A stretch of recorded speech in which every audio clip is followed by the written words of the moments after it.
Padre Dário, o senhor já está a postos para nos... Sim. Então, por favor, com a palavra. E eu peço que todos Obrigado. nos desliguemos para a gente poder, então, acompanhar.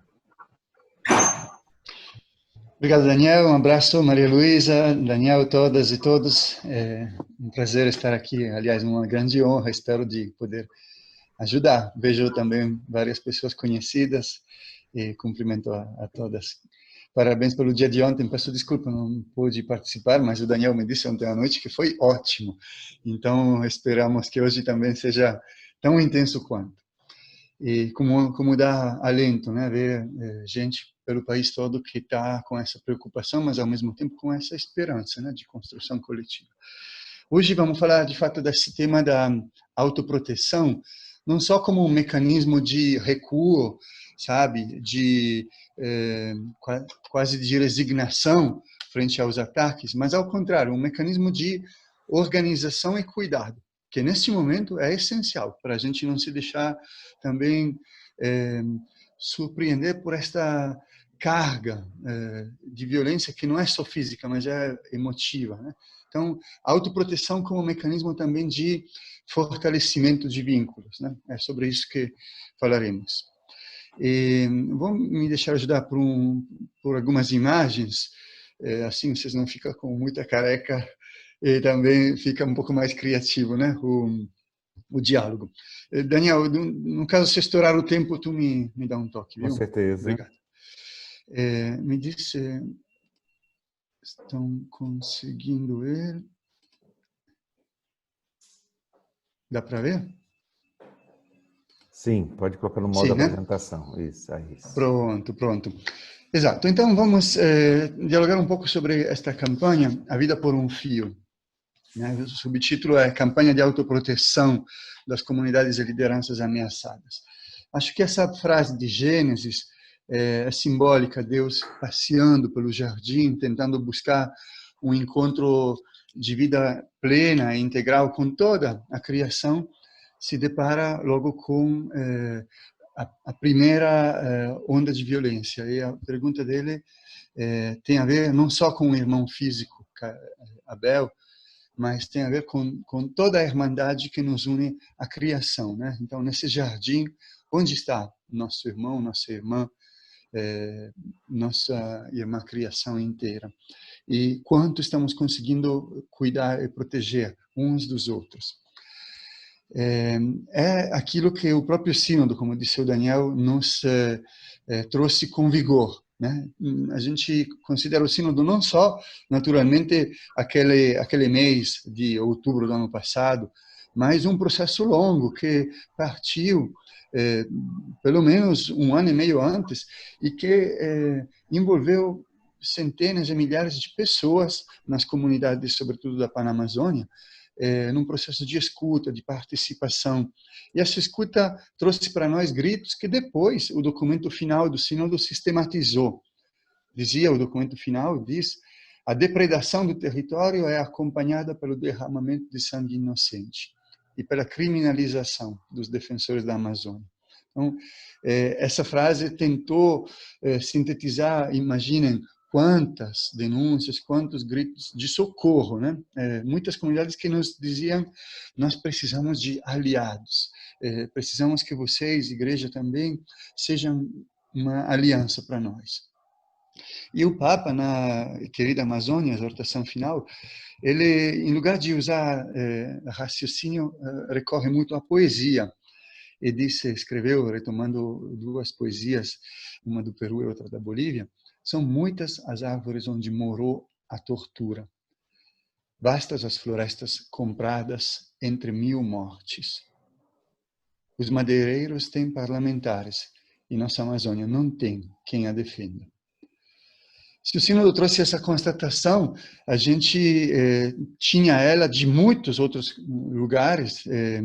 Esses são dados do Global Witness, tanto de relatório de 2017 como de 2018. É impressionante como o Brasil sempre figura entre as primeiras 4, 5 nações do mundo onde acontecem mais assassinatos de lideranças que defendem seus territórios, lideranças em defesa dos direitos socioambientais. Aqui à direita, inclusive, podem ver os motivos principais, né, desses conflitos que provocaram assassinatos. Extração minerária, agronegócio, hidroelétricas, etc. É por isso que a campanha Vida por um Fio retoma esse alarme, né, na consciência que a violência no campo é seletiva e ela atinge diretamente, de maneira explícita e focada, as lideranças que mais se expõem com a finalidade de barrar a luta de um coletivo.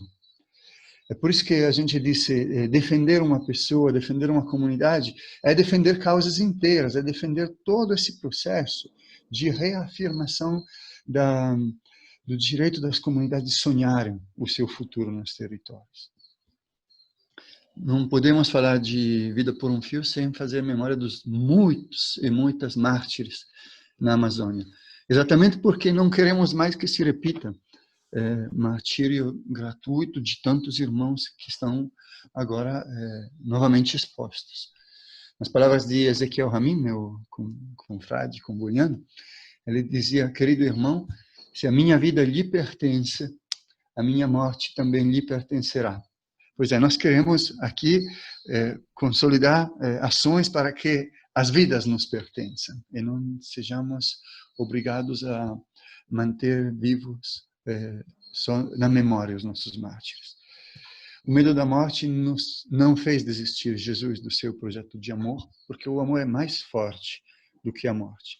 Uma teia de autoproteção é exatamente uma demonstração concreta de como esses vínculos de amor consciente, lutador e resistente serão mais fortes do que qualquer tipo de ataque. Agora, nesse slide só um pouquinho aprofundando, porque não dá para pensar a violência como um elemento extemporâneo, casual, quase como que uma desavença, um problema passageiro. Na verdade, a violência, historicamente, tem sido parte integrante, estrutural do sistema de saque em que estamos. É quase como a infraestrutura do saque. A gente que trabalha com mineração sabe que o impacto da mineração não se dá só pelo buraco da mina em si, mas por toda a infraestrutura que atinge áreas enormes de território para o escoamento desses materiais, para a produção de energia em função da mineração, para a abertura de canais, de fato, de transporte e exportação, para a busca de acesso à água e à sua poluição. Assim como toda essa infraestrutura destrutiva, também podemos considerar a violência como uma infraestrutura inevitável, integrante do projeto do capitalismo, que tem uma definição clara. O capitalismo, por definição, é expansivo. Não existe capitalismo que se preveja autolimitado. Mas o problema é que ele se depara com uma limitação, sim, que é aquela do mundo finito, que é aquela dos territórios protegidos, que é aquela de gente que diz, aqui não. E nesse embate entre um projeto de expansão ilimitada e um projeto de defesa de territórios e manutenção dos limites, se dá a violência. No contexto mais recente do governo atual, da política atual do Brasil, a gente vê que a violência se associa estrategicamente ao medo e à insegurança, que também não são casuais, mas são instrumentais, são funcionais para poder garantir o controle do poder. Quanto mais injeto confusão, desagregação e medo, tanto mais consigo garantir o meu poder. Para isso, há um incentivo explícito à autodefesa violenta. A gente viu todo o processo de distribuição e as leis, inclusive, que foram aprovadas recentemente, de aumento das armas, das munições, do direito à posse e porte de armas. sobretudo nas regiões do campo. E quanto isso, de forma mais que indireta, bem explícita, visa o fortalecimento também, a consolidação das milícias, como campo de novo, manutenção de uma desordem organizada, poderíamos dizer, no país de hoje. Além da questão, digamos, individual, portanto, do rearmar a população e manter com isso um clima de controle violento dos territórios, há um controle institucional violento dos territórios, através da militarização, que é outro braço, digamos, desse processo que estrutura a violência, sobretudo nas regiões periféricas, como aquela amazônica. A militarização acontece muito evidentemente nos territórios extrativos. Tem gente aqui participando conosco, né, que mora ao longo do corredor de Carajás, no Pará e no Maranhão. Eu também morei muito tempo lá.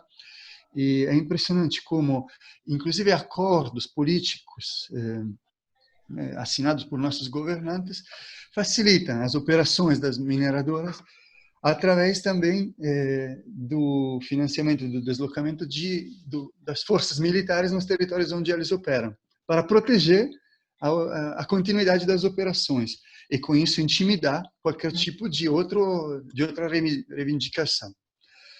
Também a militarização nas escolas e, portanto, na cultura, na educação, no futuro de nossas juventudes.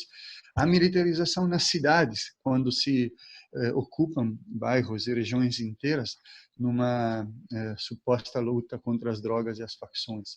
Então, é um processo que tende a estruturar a violência e a legitimar a força, né, do ponto de vista do Estado. Né? O excludente de licitude, o estado de exceção, são exemplos de como, cada vez mais, o próprio Estado se torna um ator que institucionaliza esta violência. E, por último, se legitima e se não só tolera, mas retroalimenta, de forma direta e indireta, o discurso de ódio pelo governo. Então, era importante fazer essa contextualização para entender o porquê de uma campanha que diz nossas vidas estão penduradas por um fio ameaçado por essa carga de violência. Graças a Deus, do sínodo não vieram só diagnósticos, mas também compromissos, pistas de ação. E esta campanha se põe como, eu poderia dizer, né, o primeiro movimento estruturado em nível de país, em que uma rede de entidades e movimentos, entre os quais a Igreja tem um protagonismo importante, dá continuidade às intuições do sínodo. Agora, rapidamente, quais os objetivos da campanha? São 3, né?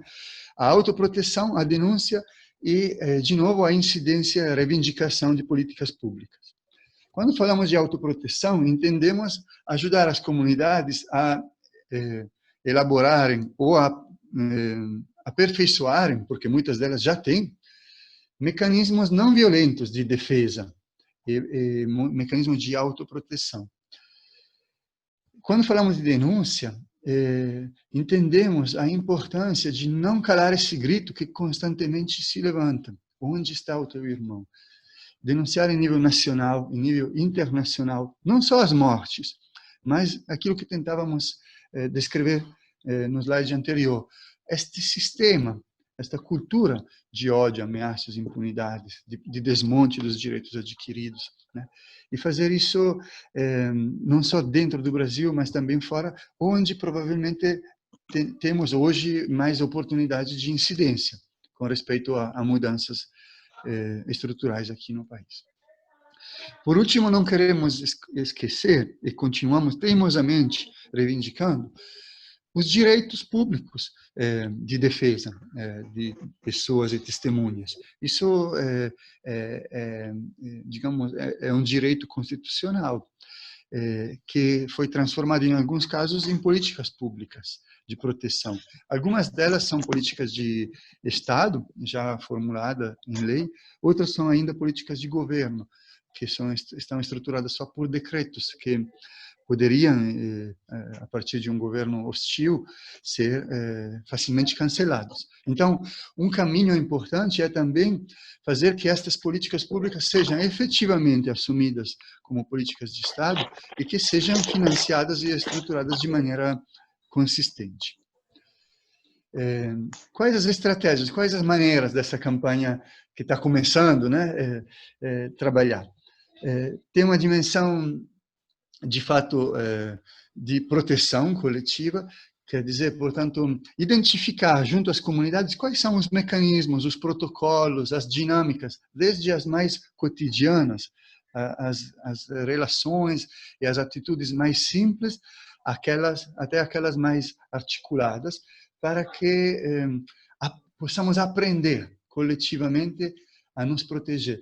E também para vencer aquela síndrome que é um pouco comum de negação do perigo. Esse é um perigo, o perigo de negar o perigo, sabe?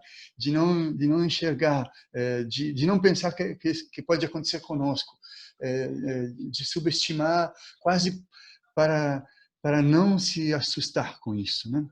Então, a pedagogia faz parte, dentro da pedagogia tem também essa capacidade de identificar, dar nomes e reconhecer com lucidez aquilo que nos ameaça. Depois, todo um mecanismo de proteção em rede, de fato, portanto, que tipo de alianças podemos buscar? Quais são as conexões? Quais as comunidades que conosco podem se juntar no nosso território? Quais as instituições, organizações, movimentos que na região onde a gente mora podem estar próximas a gente? E em nível nacional também, que tipo de estruturas podem nos fortalecer? E uma outra grande estratégia, naturalmente, é essa da visibilidade, com a sabedoria, naturalmente, de distinguir caso por caso, mas em muitas situações é evidente a força também da denúncia, da visibilidade como mecanismo de proteção de uma pessoa ou de um grupo. Então, também a comunicação, a estratégia de contato e de denúncia para fora do nosso pequeno contexto. É uma campanha que tem, como dissemos, uma série muito grande de entidades que estão trabalhando nela. Essas são só aquelas que a estruturaram desde o começo.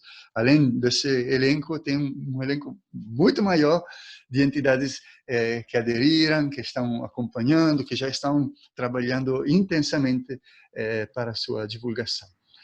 E quase terminando, vou dizer de que maneira podemos nos envolver nela, né? Como podemos nos enredar nessa teia de proteção e autoproteção recíproca. Primeiro, lembrar que haverá um lançamento oficial desta campanha, será dia 18 agora, né? Semana que vem, às 16h. Depois, já que o Daniel e a Maria Luísa têm os contatos de todos, não será difícil fazer chegar a vocês, né, o convite oficial para participar, né, desse lançamento. Mas lembrar também que será lançado um site desta campanha, né, e pelo veículo das redes sociais, teremos muitas maneiras para aprofundar, desde o ponto de vista operacional, mas também dos conteúdos, né, da leitura, do contexto e do aprofundamento, né, das ameaças que estão pairando cada vez de forma mais sufocante em nossa sociedade. Depois dizer que a campanha já começou, porque estava previsto um lançamento em março, presencial, com um grupo de pessoas que a assumiriam de forma integrada, né, de forma concreta, e não pudemos fazer esse encontro presencial por conta naturalmente do Covid, que ele impediu agregações. Então transformamos e começamos um percurso de formação pelo mecanismo da educação à distância, em 5 módulos. Então, é um percurso longo, né, de 1 mês e meio, 2, que está envolvendo cerca de 120 pessoas em várias partes do Brasil, principalmente da Amazônia, com um potencial muito grande de capilarização, de envolvimento dos territórios, uma campanha que tem exatamente essa perspectiva de se projetar nas bases, não ficar assim nas teorias, né, distanciadas, né, dos locais de conflito. Então, o convite é acompanhar quem está estudando. Inclusive, alguns deles estão aqui entre nós, né? Mas se informar e ver quem está trabalhando nessa capacitação, porque essas pessoas que estão agora estudando serão as multiplicadoras e os multiplicadores de novas etapas da campanha em formações ainda mais territorializadas nas comunidades e regiões onde moram, né? Então, a segunda etapa será exatamente uma etapa de maior envolvimento, onde outras pessoas podem ir entrando. E por isso será importante apoiar esses encontros de multiplicação e rede em seus territórios. E por último, naturalmente, ajudar a divulgar esta campanha através dos espaços que serão compartilhados, de maneira que essa própria divulgação se torne em si uma denúncia e um movimento de esperança, um movimento de fato de se enredar, de se entrelaçar, de lutar contra os efeitos agressivos e excludentes do desenvolvimento, envolvendo-se entre nós. Era um pouco isso que eu queria partilhar. Espero ter ficado dentro dos tempos, Daniel. E vou devolver a você a palavra.